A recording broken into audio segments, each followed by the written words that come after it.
ಹುಬ್ಬಳ್ಳಿಯಲ್ಲಿ ವಿದ್ಯಾರ್ಥಿನಿಗೆ ಚಾಕು ಇರಿದು ಭೀಕರವಾಗಿ ಹತ್ಯೆ ಮಾಡಲಾಗಿದೆ. ಹುಬ್ಬಳ್ಳಿಯಲ್ಲಿ ಬಿವಿಬಿ ಕಾಲೇಜು ಕ್ಯಾಂಪಸ್ನಲ್ಲಿ 9 ಬಾರಿ ಚಾಕು ಇರಿದು ಹತ್ಯೆ ಮಾಡಲಾಗಿದೆ. ನೇಹಾ ಹಿರೇಮಠ್ ಎಂಬಾಕೆಯನ್ನ ಭೀಕರವಾಗಿ ಕೊಲೆ ಮಾಡಿದ್ದಾನೆ ಆರೋಪಿ ಫಯಾಜ್. ಹುಬ್ಬಳ್ಳಿಯ ಕಾಂಗ್ರೆಸ್ ಕಾರ್ಪೊರೇಟರ್ ನಿರಂಜನ್ ಹಿರೇಮಠ್ ಮಗಳ ಹತ್ಯೆ ನಡೆದಿದೆ. ಕಾಲೇಜು ಕ್ಯಾಂಟೀನ್ನಲ್ಲಿದ್ದಾಗ ಚಾಕು ಇರಿದಿದ್ದು ಕೊಲೆಗಾರ ಫಯಾಜ್ನನ್ನ ಹುಬ್ಬಳ್ಳಿ ಪೊಲೀಸರು ಬಂಧಿಸಿದ್ದಾರೆ. ಆಸ್ಪತ್ರೆಗೆ ಸಾಗಿಸುವ ಮೊದಲೇ ಯುವತಿ ಕೊನೆಯುಸಿರೆಳೆದಿದ್ದಾಳೆ. ಹಾಡಹಗಲೇ ಕಾಲೇಜು ಆವರಣದಲ್ಲಿ ಕೊಲೆ ನಡೆದಿದ್ದು ಕೂಡಲೇ ಕಿಮ್ಸ್ ಆಸ್ಪತ್ರೆಗೆ ರವಾನೆ ಮಾಡಲಾಯಿತು. ಅಷ್ಟರಲ್ಲಿ ನೇಹಾ ಸಾವನ್ನಪ್ಪಿದ್ಲು. ಶಾಸಕ ಪ್ರಸಾದ್ ಅಬ್ಬಯ್ಯ ಆಸ್ಪತ್ರೆಗೆ ಭೇಟಿ ನೀಡಿ ಪಾಲಿಕೆ ಸದಸ್ಯ ನಿರಂಜನ್ ಹಿರೇಮಠ್ ಕುಟುಂಬಕ್ಕೆ ಸಾಂತ್ವನ ಹೇಳಿದ್ದಾರೆ. ಕುಟುಂಬಸ್ಥರ ಆಕ್ರಂದನ ಮುಗಿಲು ಮುಟ್ಟಿದೆ. ಕೊಲೆಯ ಆರೋಪಿ ವಿರುದ್ಧ ಕುಟುಂಬಸ್ಥರ ಆಕ್ರೋಶ ವ್ಯಕ್ತಪಡಿಸಿದ್ದಾರೆ. ನಮ್ಮ ಹುಡುಗಿ ಸಂಕೋಚದ ಸ್ವಭಾವದವಳಾಗಿದ್ಲು. ಮದುವೆ ಮಾಡುವ ಉದ್ದೇಶ ಹೊಂದಲಾಗಿತ್ತು. ಉನ್ನತ ವ್ಯಾಸಂಗ ಮಾಡಲಿ ಅಂತ ಕಾಲೇಜಿಗೆ ಸೇರಿಸಿದ್ದೆವು.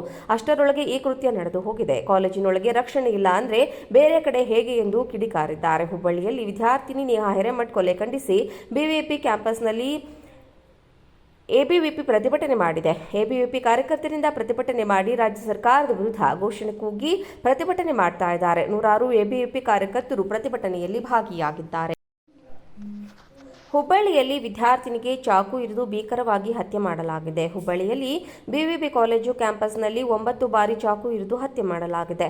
ನೇಹಾ ಹಿರೇಮಠ್ ಎಂಬಾಕೆಯನ್ನ ಭೀಕರವಾಗಿ ಕೊಲೆ ಮಾಡಿದ್ದಾನೆ ಆರೋಪಿ ಫಯಾಜ್.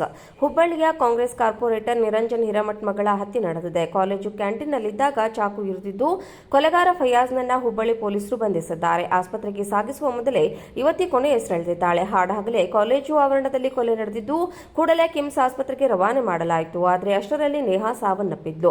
ಶಾಸಕ ಪ್ರಸಾದ್ ಅಬ್ಬಯ್ಯ ಆಸ್ಪತ್ರೆಗೆ ಭೇಟಿ ನೀಡಿ ಪಾಲಿಕೆ ಸದಸ್ಯ ನಿರಂಜನ್ ಹಿರೇಮಠ್ ಕುಟುಂಬಕ್ಕೆ ಸಾಂತ್ವನ ಹೇಳಿದ್ದಾರೆ. ಕುಟುಂಬಸ್ಥರ ಆಕ್ರಂದನ ಮುಗಿಲು ಮುಟ್ಟಿದೆ. ಕೊಲೆಯ ಆರೋಪಿ ವಿರುದ್ಧ ಕುಟುಂಬಸ್ಥರ ಆಕ್ರೋಶ ವ್ಯಕ್ತಪಡಿಸಿದ್ದಾರೆ. ನಮ್ಮ ಹುಡುಗಿ ಸಂಕೋಚದ ಸ್ವಭಾವದವಳಾಗಿದ್ಲು. ಮದುವೆ ಮಾಡುವ ಉದ್ದೇಶ ಹೊಂದಲಾಗಿತ್ತು. ಉನ್ನತ ವ್ಯಾಸಂಗ ಮಾಡಲಿ ಅಂತ ಕಾಲೇಜಿಗೆ ಸೇರಿಸಿದ್ದೆವು. ಅಷ್ಟರೊಳಗೆ ಈ ಕೃತ್ಯ ನಡೆದು ಹೋಗಿದೆ. ಕಾಲೇಜಿನೊಳಗೆ ರಕ್ಷಣೆ ಇಲ್ಲ ಅಂದ್ರೆ ಬೇರೆ ಕಡೆ ಹೇಗೆ ಎಂದು ಕಿಡಿಕಾರಿದ್ದಾರೆ. ಹುಬ್ಬಳ್ಳಿಯಲ್ಲಿ ವಿದ್ಯಾರ್ಥಿನಿ ನೇಹಾ ಹಿರೇಮಠ್ ಕೊಲೆ ಖಂಡಿಸಿ ಬಿವಿಪಿ ಕ್ಯಾಂಪಸ್ನಲ್ಲಿ ಎಬಿವಿಪಿ ಪ್ರತಿಭಟನೆ ಮಾಡಿದೆ. ಎಬಿವಿಪಿ ಕಾರ್ಯಕರ್ತರಿಂದ ಪ್ರತಿಭಟನೆ ಮಾಡಿ ರಾಜ್ಯ ಸರ್ಕಾರದ ವಿರುದ್ಧ ಘೋಷಣೆ ಕೂಗಿ ಪ್ರತಿಭಟನೆ ಮಾಡ್ತಾ ಇದ್ದಾರೆ. ನೂರಾರು ಎಬಿವಿಪಿ ಕಾರ್ಯಕರ್ತರು ಪ್ರತಿಭಟನೆಯಲ್ಲಿ ಭಾಗಿಯಾಗಿದ್ದಾರೆ. ಹುಬ್ಬಳ್ಳಿಯಲ್ಲಿ ವಿದ್ಯಾರ್ಥಿನಿಗೆ ಚಾಕು ಇರಿದು ಭೀಕರವಾಗಿ ಹತ್ಯೆ ಮಾಡಲಾಗಿದೆ. ಹುಬ್ಬಳ್ಳಿಯಲ್ಲಿ ಬಿವಿಬಿ ಕಾಲೇಜು ಕ್ಯಾಂಪಸ್ನಲ್ಲಿ 9 ಬಾರಿ ಚಾಕು ಇರಿದು ಹತ್ಯೆ ಮಾಡಲಾಗಿದೆ. ನೇಹಾ ಹಿರೇಮಠ್ ಎಂಬಾಕೆಯನ್ನ ಭೀಕರವಾಗಿ ಕೊಲೆ ಮಾಡಿದ್ದಾನೆ ಆರೋಪಿ ಫಯಾಜ್. ಹುಬ್ಬಳ್ಳಿಯ ಕಾಂಗ್ರೆಸ್ ಕಾರ್ಪೊರೇಟರ್ ನಿರಂಜನ್ ಹಿರೇಮಠ್ ಮಗಳ ಹತ್ಯೆ ನಡೆದಿದೆ. ಕಾಲೇಜು ಕ್ಯಾಂಟೀನ್ನಲ್ಲಿದ್ದಾಗ ಚಾಕು ಇರಿದಿದ್ದು ಕೊಲೆಗಾರ ಫಯಾಜ್ನನ್ನ ಹುಬ್ಬಳ್ಳಿ ಪೊಲೀಸರು ಬಂಧಿಸಿದ್ದಾರೆ. ಆಸ್ಪತ್ರೆಗೆ ಸಾಗಿಸುವ ಮೊದಲೇ ಯುವತಿ ಕೊನೆಯುಸಿರೆಳೆದಿದ್ದಾಳೆ. ಹಾಡಹಗಲೇ ಕಾಲೇಜು ಆವರಣದಲ್ಲಿ ಕೊಲೆ ನಡೆದಿದ್ದು ಕೂಡಲೇ ಕಿಮ್ಸ್ ಆಸ್ಪತ್ರೆಗೆ ರವಾನೆ ಮಾಡಲಾಯಿತು. ಅಷ್ಟರಲ್ಲಿ ನೇಹಾ ಸಾವನ್ನಪ್ಪಿದ್ಲು. ಶಾಸಕ ಪ್ರಸಾದ್ ಅಬ್ಬಯ್ಯ ಆಸ್ಪತ್ರೆಗೆ ಭೇಟಿ ನೀಡಿ ಪಾಲಿಕೆ ಸದಸ್ಯ ನಿರಂಜನ್ ಹಿರೇಮಠ್ ಕುಟುಂಬಕ್ಕೆ ಸಾಂತ್ವನ ಹೇಳಿದ್ದಾರೆ. ಕುಟುಂಬಸ್ಥರ ಆಕ್ರಂದನ ಮುಗಿಲು ಮುಟ್ಟಿದೆ. ಕೊಲೆಯ ಆರೋಪಿ ವಿರುದ್ಧ ಕುಟುಂಬಸ್ಥರ ಆಕ್ರೋಶ ವ್ಯಕ್ತಪಡಿಸಿದ್ದಾರೆ. ನಮ್ಮ ಹುಡುಗಿ ಸಂಕೋಚದ ಸ್ವಭಾವದವಳಾಗಿದ್ಲು. ಮದುವೆ ಮಾಡುವ ಉದ್ದೇಶ ಹೊಂದಲಾಗಿತ್ತು. ಉನ್ನತ ವ್ಯಾಸಂಗ ಮಾಡಲಿ ಅಂತ ಕಾಲೇಜಿಗೆ ಸೇರಿಸಿದ್ದೆವು.